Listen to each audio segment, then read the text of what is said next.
उत्पीठिकायां पुस्तकम् अस्ति इति एकं वाक्यं वर्तते। अस्माकं पुरतः चित्रम् अपि आगतं वर्तते। इदानीम् उत्पीठिकायां किम् अस्ति? उत्पीठिकायां पुस्तकम् अस्ति। तर्हि उत्पीठिकायां कः वर्तते अथवा उत्पीठिकायां किम् अस्ति? उत्पीठिकायां पुस्तकम् अस्ति। तर्हि पुस्तकम् अत्र आधेयपदेन कथ्यते। पुस्तकम् अत्र आधेयः। पुस्तकं कुत्र अस्ति? पुस्तकम् उत्पीठिकायां वर्तते।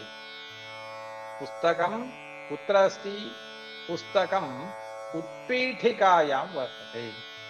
तस्मात् अत्र उत्पीठिका इति अधिकरणं भवति, आधारः भवति।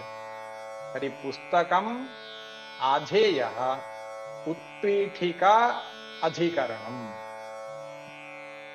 अत्र अधिकरणम् इति पदं प्रयुक्तम्, आधारः इत्यपि पदं प्रयुक्तम्। एतादृशस्थलेषु अन्यानि अपि कदाचित् पदानि भवन्ति शास्त्रेषु।